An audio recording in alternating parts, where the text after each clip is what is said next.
Hello students, मैं doctor Mukta Dwivedi, associate professor SPC government college Ajmer से बोल रही हूँ। आपके 8th paper diplomacy theory and practice के लिए हम लगातार अध्ययन कर रहे हैं और राजनीति से संबंधित बहुत सी बातों को जानने का प्रयास कर रहे हैं। आज हम देखेंगे कि राजनीति के कार्य क्या हैं, फंक्शंस ऑफ डिप्लोमेसी क्या क्या हैं। राजनीति के बहुत सारे कार्य हैं और राजनीति उन कार्यों को पूरा करके एक राज्य अपने राजनीति के माध्यम से अपने उद्देश्यों को और लक्ष्यों को प्राप्त करने का प्रयास करता है। जो दूत होता है या जो राजनयज्ञ होता है वो बहुत सारे महत्वपूर्ण कार्य करता है, जिनको हम एक एक करके देखने का प्रयास करेंगे। जैसे सबसे साधारण और महत्वपूर्ण कार्य, सबसे प्रथम कार्य है दूसरे राष्ट्र के साथ में पत्राचार करना, या फिर मौखिक रूप से अगर कोई निवेदन करना है तो वो राजदूत के माध्यम से किया जाता है। इसके अतिरिक्त राजनीति का कार्य है शांति काल में भी कार्य करना और युद्ध काल में भी कार्य करना। शांति काल में राजनीति बहुत सारे कार्य करता है। दूसरे राष्ट्रों के समक्ष अपने राष्ट्र की छवि को बनाए रखने का प्रयास करता है। दूसरे राष्ट्रों के ध्येय क्या हैं, उनका वास्तविक उद्देश्य क्या है, इसको वो बड़ी बारीकी से जानने का प्रयास करता है और अपने राज्य को इस बात की सूचना देने का प्रमुख दायित्व राजनीति का ही होता है कि अगले राज्य या जिस राज्य के साथ में हम संबंध रख रहे हैं उन राज्यों के मन में क्या है और उनके लक्ष्य क्या हैं। अगर उन देशों के साथ में मैत्री संबंध स्थापित करने हैं तो उन लक्ष्यों के साथ में संगति बिठाने का कार्य करता है, और अगर उन देशों के साथ शत्रु भाव है तो फिर विसंगति को बढ़ाकर युद्ध करने का प्रयास किया जाता है। तो इस तरह से राजनीति का कार्य शांतिकालीन भी है और संकटकालीन या युद्धकालीन भी है। अपने देश के राष्ट्रीय हितों की पूर्ति उसका प्रमुख लक्ष्य होता है और इसीलिए राजनीति कार्य करता है। राजनीति के कार्य बहुत ही महत्वपूर्ण है और ये महत्वपूर्ण इसलिए है क्योंकि एक राज्य अगर अपने लक्ष्यों की प्राप्ति करना चाहता है तो उसकी सूचना उसको मिलनी चाहिए और वो सूचना उसको दूसरे देशों में स्थित राजनयिकों के माध्यम से मिलती है, और वो राजनयिक जो कार्य करते हैं, जो राजनीति की क्रियाएं करते हैं, उनके माध्यम से ही उसको मिलती है। तो इस तरह से राजनीति का जो कार्य है वो बहुत ही महत्वपूर्ण हो जाता है। राजनीति का एक बहुत महत्वपूर्ण कार्य है कि वो दूसरे देशों के साथ में किस तरह से और कौन से साधन को अपनाकर संबंध रखना चाहता है, उस साधनों को इस्तेमाल किस प्रकार से किया जाए, किस क्रम से किया जाए, इस बात का भी वो बहुत ध्यान रखता है। जैसे मार्गेंथाउ जो अंतर्राष्ट्रीय राजनीति के प्रमुख विचारक हैं, उनका मानना यह है कि राजनीति के प्रमुख 3 कार्य होते हैं: अनुनय करना, समझौता करना और शक्ति प्रयोग की धमकी देना।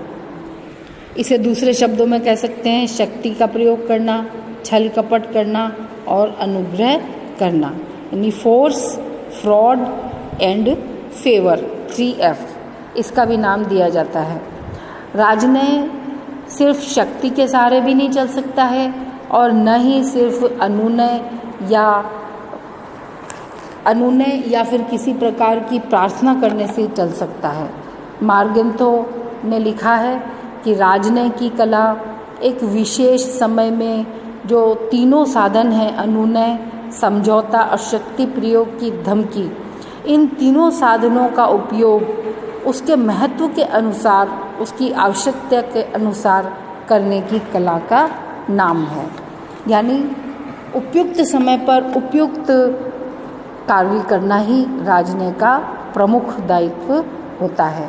अगर जब अनुनय या प्रार्थना का समय हो उस समय शक्ति का प्रयोग कर दिया जाए, या जब शक्ति की आवश्यकता हो तब अनुनय या प्रार्थना की जाए, और जब समझौते का समय हो तो युद्ध कर लिया जाए। अगर ऐसा किया जाता है तो कोई भी राज्य अपने उद्देश्यों को प्राप्त करने में सफल नहीं होता है। इसलिए राजनय का ये कर्तव्य है कि वो उपयुक्त समय पर उपयुक्त साधन का चुनाव करे और अपने राष्ट्रीय हितों की वृद्धि करे।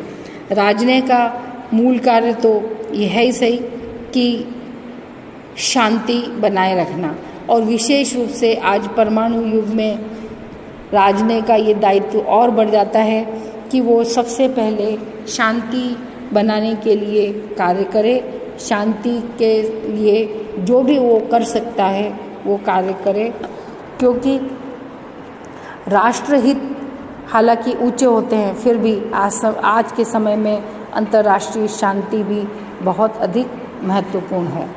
राजनय को इस बात का भी ध्यान रखना चाहिए कि वो किस प्रकार के लक्ष्यों को प्राप्त करना चाहता है। कई बार किसी राज्य के तत्कालिक उद्देश्य होते हैं और कई बार दीर्घकालीन उद्देश्यों की प्राप्ति करना होता है। तत्कालिक उद्देश्यों की प्राप्ति में तुरंत निर्णय लेने होते हैं और दीर्घकालीन उद्देश्यों की प्राप्ति में उसको धीरे धीरे प्रयास करने होते हैं, नीति निर्धारण करनी होती है ताकि उन नीतियों पर चल के वो अपने दीर्घकालीन लक्ष्यों को प्राप्त कर सके। और इसके लिए ये जरूरी है कि राजनय दूसरे राज्यों के समक्ष, दूसरे राज्यों की सरकारों के समक्ष अपना पक्ष प्रस्तुत करे, बल्कि अपने राज्य की सरकार को भी सही परामर्श दे। और अगर दोनों राज्यों में विपरीत तरह की सरकारें हैं तो उनमें भी सामंजस्य बनाए रखने की कोशिश करे और उनमें समझौता बनाए रखने की कोशिश करे। तो दो राष्ट्रों के मध्य अगर पारस्परिक संबंध विकसित करने हैं तो एक राजनय को ये ध्यान रखना होता है कि दो विपरीत मतों वाली सरकारों के मध्य भी वो किसी न किसी तरह से समझौते वाला मार्ग अपना ले। और राजनय को ये ध्यान रखना होता है कि किसी देश में अगर कोई सरकार काम कर रही है तो विपक्षी दलों को उस देश की या राजनय जिस देश का राजनयिक है उस देश की आलोचना करने का अवसर न मिले। यानी जिसके साथ हम संबंध रख रहे हैं जिन राष्ट्रों के साथ में, उन विपक्षी दलों को भी आलोचना का अवसर नहीं देना चाहिए। कई बार राजनयिकों द्वारा गलत स्टेटमेंट या वक्तव्य दे दिए जाते हैं जिसका राज्य की जनता पर या राज्य के सरकार पर बुरा असर पड़ सकता है या विपक्षी दल उनके कहे हुए की आलोचना कर सकता है। तो इस बात को ध्यान में रखते हुए सद्भावना बनाने का दायित्व भी राजदूत का होता है और राजनय का होता है। राज्य के नागरिकों के मन में अपने देश के प्रति विश्वास पैदा करना भी राजनयिक का कार्य है। इसलिए राजनयिक को अपनी गतिविधियों को पूरी तरह से नियंत्रित रखना पड़ता है, क्योंकि राजनय के द्वारा की गई गतिविधियों को जनता भी ध्यान से देखती है, उस देश की जनता भी ध्यान से देखती है और जिस देश का वह राजनयिक है उस देश की जनता भी ध्यान से देखती है। तो जनता के मन में किसी प्रकार का अविश्वास उत्पन्न ना हो, सम्मान की भावना रहे, इस बात का भी राजनयिक को ध्यान रखना चाहिए। राजनय का एक बहुत प्रमुख कार्य यह है कि वो अपने देश की सरकार क्या चाहती है उस बात को उसी तरीके से दूसरे राज्य की सरकार तक पहुंचाए और दूसरे राज्य की सरकार क्या चाहती है इस बात को अच्छी तरह से जानकर अपने देश की सरकार तक पहुंचाए, अपने विदेश नीति के उद्देश्यों को पूरा करे और समझौता वार्ता करना और उस देश की आंतरिक राजनीति, आर्थिक परिस्थिति सभी के संबंध में अपने देश को विस्तृत जानकारी भेजना, ये राजदूत का और राजनय का प्रमुख कर्तव्य होता है। यही नहीं, आज के समय में तो राजनय को व्यापारियों, सैलानियों या पर्यटकों और विद्यार्थियों के हितों का भी ध्यान रखकर कार्य करना होता है, क्योंकि व्यापारी आर्थिक उद्देश्य की पूर्ति करते हैं, आर्थिक समृद्धि को प्रोत्साहन देते हैं, पर्यटक भी विश्व में भ्रमण करके देश के बारे में राय बनाते हैं। अगर पर्यटकों को का ध्यान में रखा जाए तो बहुत अच्छा होता है, देश की छवि अच्छी बनती है।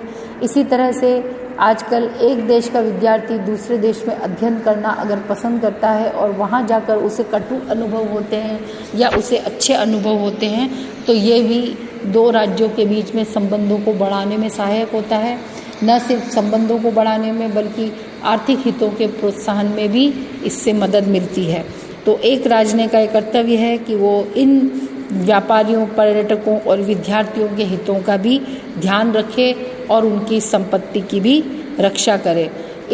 इसी तरह से राज्य का ये कर्तव्य है कि वो दूसरे देशों में अपने नागरिकों की चिंता करे, अपने नागरिकों की भलाई और उनके नागरिकों के साथ में कोई अन्याय अत्याचार तो नहीं हो रहा है, इस बात का भी ध्यान रखना, नागरिकों की देखरेख करना, उनकी समस्याओं को सुलझाना, ये सब कार्य भी राजनय का होता है। कौटिल्य ने भी और मनु ने भी अपनी पुस्तकों में, मनुस्मृति में और अर्थशास्त्र में राजदूत के कार्यों का बहुत विस्तार से वर्णन किया है और उसमें भी उन्होंने यही दर्शाया है कि परराष्ट्र संबंधों को अगर सफल बनाना है तो राजनयिक को भी इसमें बहुत ही निष्णात होना पड़ेगा, बहुत कुशल होना पड़ेगा।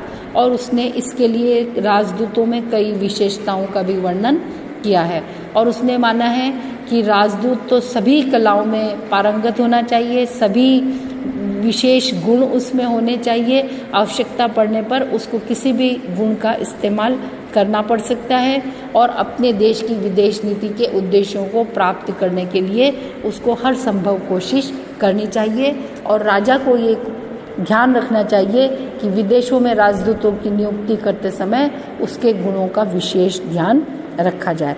तो निष्कर्ष रूप में हम कह सकते हैं कि राज्य के राजनयिक का बहुत अधिक कर्तव्य अपने देश के प्रति होता है, क्योंकि उसके ऊपर दूसरे देश में अपने राज्य के आर्थिक हितों, सामाजिक हित, राजनीतिक हित, सभी तरह के हित यानी कि राष्ट्रीय हितों की पूर्ति करने का बहुत बड़ा दायित्व होता है। Keep learning, keep growing.